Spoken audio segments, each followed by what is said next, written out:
Bienvenue à tous, je suis ravie de vous retrouver pour cette nouvelle vidéo dans laquelle j'aborde le mental, l'ego. Vaste programme.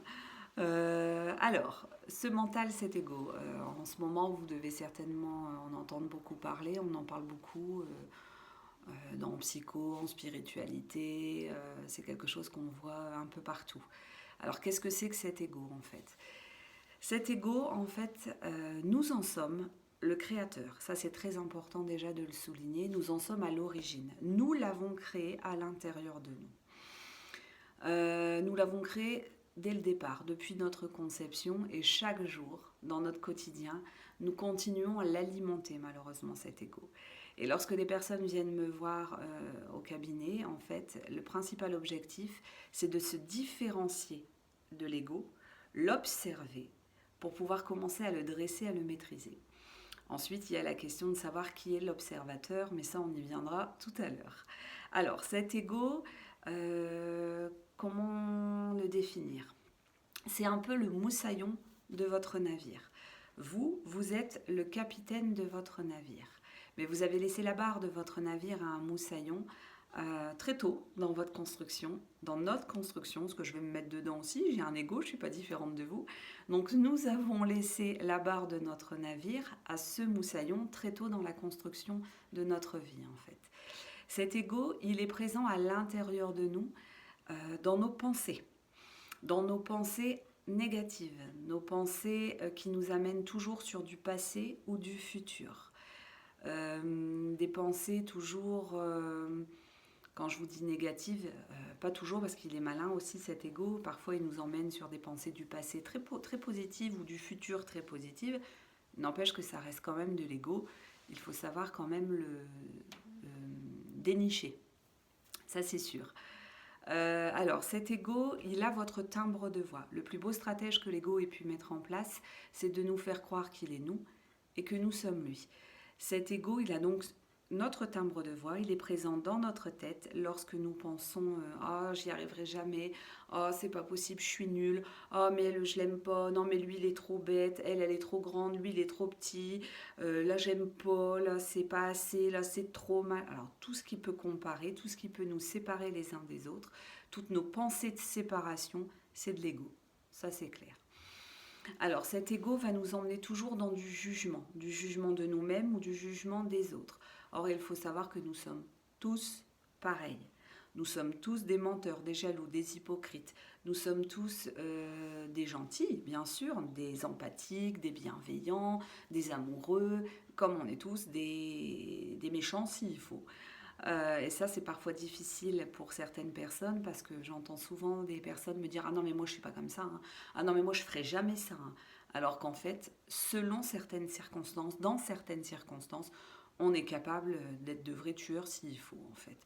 Faut pas se leurrer. Hein. Faut surtout pas se leurrer là-dessus. Donc, la première arme de l'ego, malheureusement, c'est le jugement. On se juge les uns les autres. La deuxième arme, c'est de la culpabilité. On se sent toujours coupable, nous les êtres humains, de quelque chose. Oh, j'aurais pas dû, j'aurais dû, c'est pas assez, c'est trop, voilà. On se juge et on se sent coupable.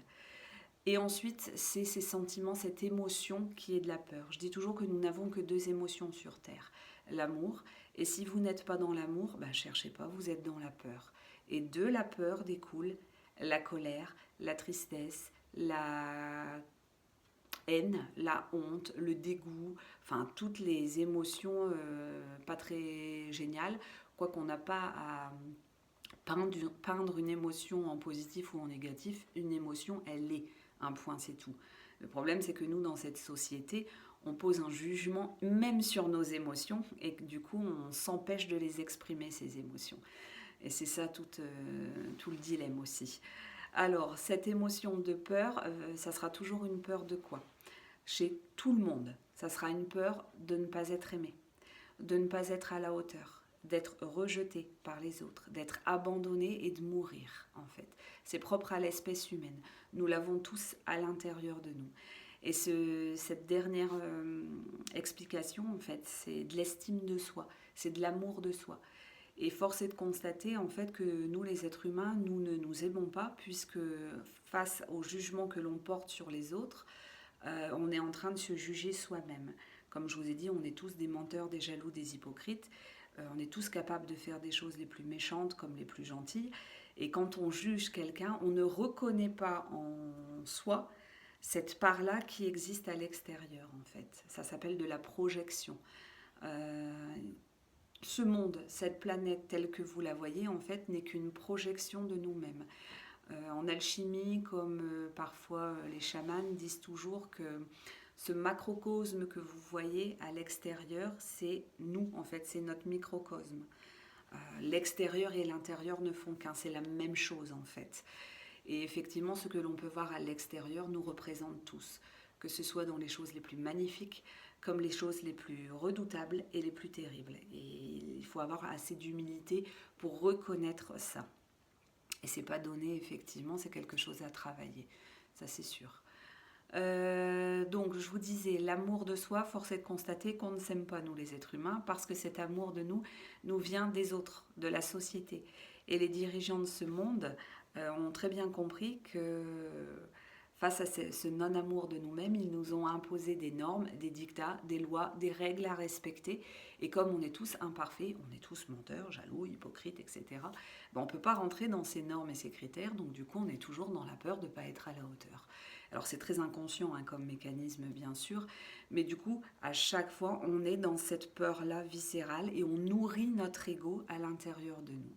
À chaque fois que nous avons des pensées de jugement, à chaque fois que nous avons des pensées de culpabilité, à chaque fois que nous avons des peurs, des colères, des tristesses, on nourrit cet ego et parce que effectivement on est toujours dans ce côté négatif de nous. L'objectif, effectivement, c'est de reprendre la barre de notre navire et de pouvoir effectivement dresser cet ego pour effectivement accepter les choses telles qu'elles sont. C'est-à-dire que si on part des émotions, toute émotion est bonne en soi. On nous a simplement appris que c'était pas bien d'avoir peur, c'était pas bien de se mettre en colère et que c'était pas bien non plus de pleurer. Or, en soi, faites-le et vous verrez bien que c'est pas la fin du monde en fait. Et que tout est ok parce qu'on a tous peur et on est tous tristes et on est tous en colère, on pète tous des plombs, ça c'est sûr. Donc c'est déjà de l'amour de soi que de reconnaître ça en fait. À partir de ce moment-là, l'ego a déjà moins d'os à ronger quand on commence à s'accepter avec ces fameux défauts qui pour moi ne sont que des qualités non abouties. Mais on donne déjà moins à manger à cet ego quand on accepte ces côtés apparemment négatifs qui font de nous ce que nous sommes aujourd'hui. Ce qu'il est important aussi de comprendre face à cet ego, c'est que tout est énergie sur cette planète. Ça, c'est très important. Je vous ai dit que nous n'étions qu'énergie, qu'on vibrait à une certaine fréquence et qu'en fonction de nos pensées, on montait notre vibration énergétique ou on la descendait. Qu'est-ce qui fait varier cette vibration, cette énergie à l'intérieur de nous? Eh bien, ce sont nos pensées. Si nous pensons à quelque chose de positif, de joyeux, d'amour, de sérénité, de paix, on va monter notre vibration énergétique. Si malheureusement on pense à quelque chose qui fait peur, quelque chose qui nous met en colère, quelque chose qui nous rend triste, si on est dans le jugement, la culpabilité, nécessairement on va descendre notre vibration énergétique.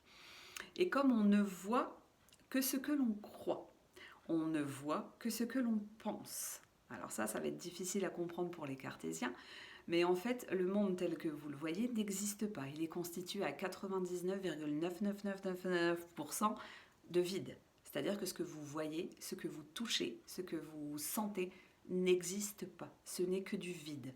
Par contre, vous le mettez en image, en format, à travers vos pensées, à travers effectivement ses yeux. Et vous ne voyez que ce que vous pensez. Donc, si vous pensez toujours avec cet ego omniprésent en vous, pensées négatives, de peur, de colère, de tristesse, vous n'allez donc voir que du négatif. Si vous pensez positif, vous n'allez voir que du positif. Et ce qui est aussi très physique, science physique, de la physique quantique, c'est que lorsque nous vibrons à une certaine fréquence, nous attirons à nous ce que nous vibrons. Si nous laissons l'ego s'exprimer à l'intérieur de nous, donc baisser nos vibrations énergétiques, on ne va attirer à nous que ce qui vibre à la même fréquence que nous. Et nous allons vivre effectivement dans quelque chose d'assez dur, quelque chose d'assez lourd au niveau vibratoire qui vont nous emmener effectivement dans des peurs, des colères, des tristesses, qui va générer des conflits, qui va générer un mal-être, qui va générer des maladies, des symptômes, et on est vraiment dans une spirale infernale en fait. Si on est effectivement dans des pensées d'amour, d'âme, je dis toujours, ce que nous sommes réellement, ça va nous emmener dans des pensées positives, des pensées de joie, de paix, de bonheur, et vous allez donc attirer à vous ce qui va vibrer à la même fréquence que vous, et ça va être quelque chose d'harmonieux et de beaucoup plus joli. C'est pour ça que certains, en apparence, vivent des choses beaucoup plus légères que d'autres. Tout dépend effectivement à la fréquence vibratoire avec laquelle vous vibrez, tout dépend vos pensées, tout dépend qui est à la barre de votre navire. Si c'est de l'ego, voilà, si c'est votre âme, ça sera effectivement une expérience, je pense, un peu plus harmonieuse et un peu plus facile. Alors, il y a autre chose que j'aurais voulu vous aborder, mais que j'aurais voulu vous expliquer, mais ça je l'expliquerai dans une autre vidéo. C'est tout ce qui se passe effectivement sur cette planète, en fait, n'est qu'une projection de ce que nous sommes. S'il y a tant de difficultés sur cette planète, tant de guerres, parfois tant d'horreurs, comme il y a tant de belles choses aussi magnifiques sur cette planète, eh bien en fait cette planète c'est nous en fait.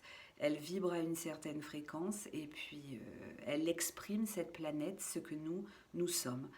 Et tous ces changements qui sont là d'actualité avec ce que nous sommes en train de vivre représentent un grand changement de la planète, un grand changement de l'âme humaine. Et là, il y a d'autres explications à vous donner, ça sera une autre vidéo ça. Voilà, j'espère que j'ai été claire sur cet ego. Ah oui, non, il y a autre chose, quelque chose de très important pour bien se différencier de votre ego. Je vous ai dit, cet ego vous emmène dans des pensées du passé ou des pensées du futur, très souvent négatives, pas toujours.